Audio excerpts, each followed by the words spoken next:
जय माता दी मित्रों माँ कालका एस्ट्रोलॉजी चैनल में आप सभी का हार्दिक स्वागत है। मित्रों, आज के इस वीडियो के अंतर्गत हम आपको ज्योतिष के एक सिद्धांत के बारे में बताएंगे और सामान्यतः विशेष हम सामान्य ही चर्चा करने वाले हैं। जैसा कि आपने थंबनेल में भी देखा होगा कि हमने यहाँ पर बताया कि धन खर्च करने से, विशेषतः आपके अपनी आय को, इनकम को वहाँ पे खर्च करने से भी या धन दान करने से वहाँ पर कहीं ना कहीं आपको आय वृद्धि देखने को मिलेगी।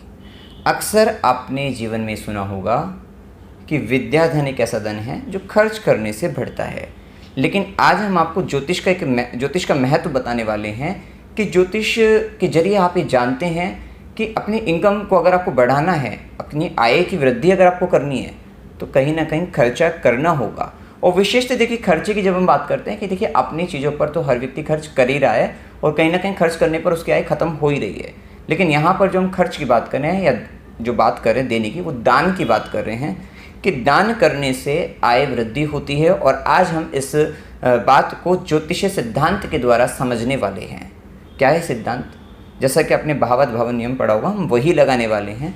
आप देखते हैं कि जब हम कुंडली के देखते हैं लगन कि अगर आपको लगन बेसिकली आपका शरीर है, आपकी पर्सनैलिटी है, अब उसकी अगर वृद्धि करनी है, उसको बनाए रखना है, बेसिकली सस्टेनेबिलिटी, मतलब हर भाव से दूसरा भाव उसको सस्टेन करने का काम करता है। सस्टेनेबिलिटी जो मिलती है वो उसके द्वितीय भाव से मिलती है। आप देखते हैं कि लगन में आपका बॉडी है, शरीर है और आपकी पर्सनैलिटी इत्यादि चीज़ें हैं। अब वहीं सेकेंड हाउस जो बताता है, द्वितीय भाव बताता है आपको आपके फूड को, आपके भोजन को बताता है और आपके विशेषतः कुटुंब परिवार को भी बताता है। अब आप जानते हैं कि अगर ये बॉडी है, अपने शरीर है, इसको अगर सस्टेन करना है, इसको बनाए रखना है तो आपको भोजन की आवश्यकता, मतलब भोजन पानी की विशेषता आपको आवश्यकता रहेगी। तो मतलब क्या हुआ कि अगर आपको लगन को बनाए रखना है, फर्स्ट हाउस को बनाए रखना है, तो आपने काम किसका किया है? सेकेंड हाउस को काम करना आपको पड़ेगा, तब जाकर आपके से पहले वाला भाव आपका बना रहेगा। साथ ही आपने देखा कि मतलब कि शरीर को बनाए रखने के लिए भोजन पानी की आवश्यकता रहेगी, तो वो करेंगे तभी आपका शरीर अच्छे से बना रहेगा। अब दूसरी बात, वहीं हम पर्सनैलिटी को भी बता रहे हैं, सामाजिक तौर पे छवि को भी बता रहे हैं। वो कैसे बनी रहेगी? जब आपका कुटुंब, विशेषतः एक वृक्ष की शाखा का महत्व उस वृक्ष से होता है, तो इसी प्रकार आपका जो महत्व है, अगर आपको अपना महत्व बनाए रखना है, अपनी सामाजिक तौर पे छवि बनाए रखनी है, तो आपको अपने परिवार से, कुटुंब से जुड़ा रहना चाहिए। ये ज्योतिष भी बता रहा है, साथ ही साथ कि कुटुंब की सेवा या कुटुंब का सहयोग साथ जब तक आपके साथ बना रहेगा, कहीं ना कहीं आपकी पर्सनैलिटी बनी रहेगी, आपको आपकी सामाजिक तौर पे छवि भी अच्छी बनी रहेगी। मतलब अगर आपको अपनी बनाए रखनी है तो आपको सेकंड हाउस में जो कुटुंब भी है, आपका फूड हैबिट, फूड वगैरह भी है, तो उनको आपको ध्यान में रखना होगा, तब आप सस्टेन कर पाएंगे। अब यही नियम भावात भावम यही है कि यहाँ से आपको पता लगे कि हर भाव से दूसरा भाव उसकी सस्टेनेबिलिटी को बताता है। अब यही नियम अपने जो हम बात कर रहे हैं जिस विषय पर, आय वृद्धि के लिए, अब आपका एकादश भाव जो कि कुंडली का 11th हाउस, ये आपकी इनकम को रिप्रेजेंट करता है और 12th हाउस आपके डोनेशन को, व्यय को, खर्चे को, दान को, इसको रिप्रेजेंट करता है। तो अब यहाँ से आपको पता लगे कि 11 से अगला 12वां होता है, तो अगर 11 को प्राप्त करना है आपको 11th हाउस आय को प्राप्त करना है, आय को बनाए रखना है, तो आपको क्या करना पड़ेगा? आपको 12th हाउस में जाना होगा, आपको 12th हाउस के काम करने पड़ेंगे। 12th हाउस क्या होता है? आपका डोनेशन है, आपका दान है। 12वें घर के अंतर्गत आपका गुरु का आश्रम भी होता है। तो विशेषतः जो व्यक्ति गुरु आश्रम से जुड़े रहते हैं, गुरुओं की सेवा में रत रहते हैं, दान करते रहते हैं, विशेषतः उन व्यक्तियों के जीवन में आय वृद्धि होगी ही होगी। अभी तक आप सिर्फ विद्याधन के लिए बात कर रहे थे, लेकिन यहाँ पर हम आज आपको बता रहे हैं कि अगर आपको अपनी आय को भी बढ़ाना है, आय वृद्धि को भी करना है, तो खर्च करना सीखिए, दान देना सीखिए। जैसे ही आप ये सीखना चालू कर देंगे, जैसे ही आप ये करना चालू कर देंगे, आप देखेंगे कि आपको ऑटोमेटिक आपकी इनकम ग्रो होनी शुरू हो जाएगी।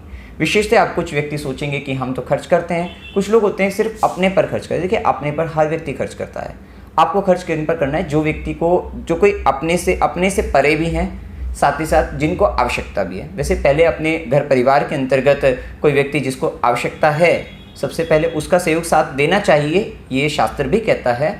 लेकिन इसके अलावा भी अगर आप में इतना सामर्थ्य है और आप आगे बढ़ना चाहते हैं, आप कुछ नया प्राप्त करना चाहते हैं, तो अब आपको अपने दान की वृद्धि आपको कर देनी चाहिए। और जैसे ही आपकी डोनेशन की वृद्धि होनी शुरू हो जाएगी, दान ज़्यादा देना चालू कर देंगे आप पाएंगे कि आपकी इनकम भी बढ़ रही है।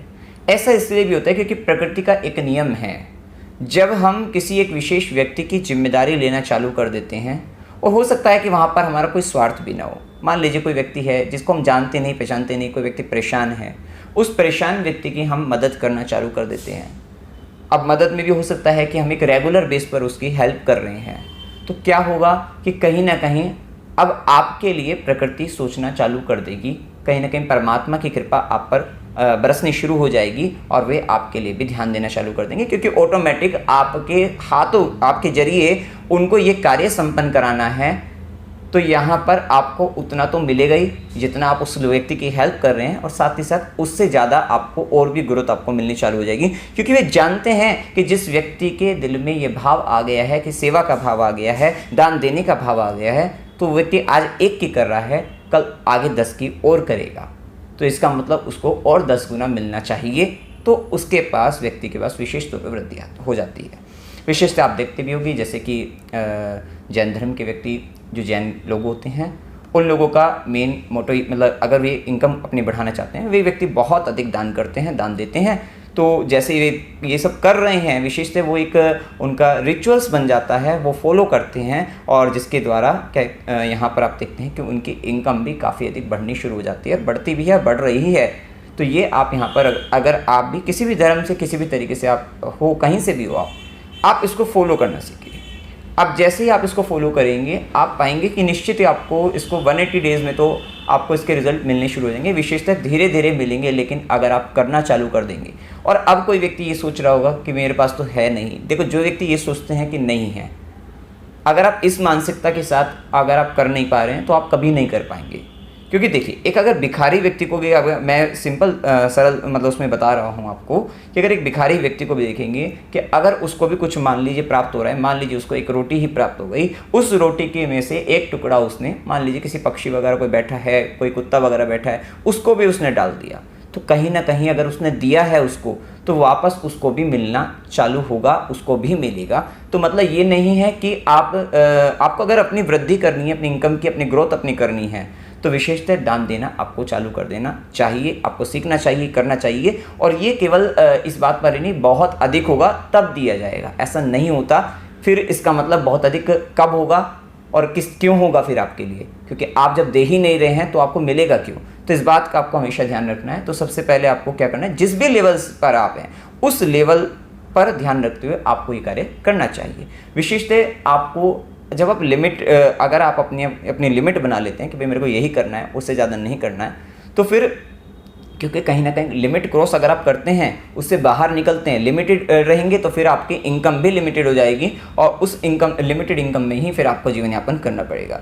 अगर आप इस लिमिट को क्रॉस करना चाहते हैं, तो फिर आपको अपनी डोनेशन की, दान देने की लिमिट को भी बढ़ाना चाहिए। और उसमें देखिए, दान का जहाँ आपका दिल करे, जहाँ ज़रूरत है वहाँ जाकर दीजिए, अपने हाथों से दीजिए। विशेषतः हाथों से दिया गया दान ही काफ़ी मतलब श्रेष्ठ, और सुपात्र को दिया गया दान सबसे बेस्ट होता है। तो जो व्यक्ति सुपात्र है, जिसको विशेष ज़रूरत है, नीड है, आवश्यकता है, उस व्यक्ति को जाकर आपको दान देना चाहिए। केवल ऐसा ही नहीं कि हम केवल आपको कह रहे हैं कि मंदिर वगैरह में जाकर, नहीं, जहाँ आपको लगता है, जिस व्यक्ति को ज़रूरत है, वहाँ जाइए और दान दीजिए। ऐसा अगर आप करते हैं तो आपको जल्दी से जल्दी, आपको जैसे आप करना शुरू कर देंगे, रेगुलर बेस पे करिएगा विशेषतः, क्योंकि कुछ व्यक्ति सोचते हैं कि आपने कर लिया तो ये जैसे जिस भावना के साथ आप करेंगे, जैसी भावना आप रखोगे, उसी भावना के साथ ही आपको परिणाम भी मिलेंगे। क्योंकि आप सामने व्यक्ति को छल कर सकते हैं, लेकिन ऊपर वाला आपको देख रहा है, तो आप कहीं ना कहीं जो सामने वाले के साथ छल करना या किसी सोच रहे हैं इस तरीके से, तो कहीं ना कहीं छल वो अपने साथ ही हो जाता है। तो इस बात का आपको हमेशा ध्यान रखना चाहिए। मित्रों, जानकारी अगर आपको अच्छी लगी, वीडियो को लाइक कीजिएगा, शेयर कीजिएगा और चैनल को सब्सक्राइब कीजिएगा। जय माता दी।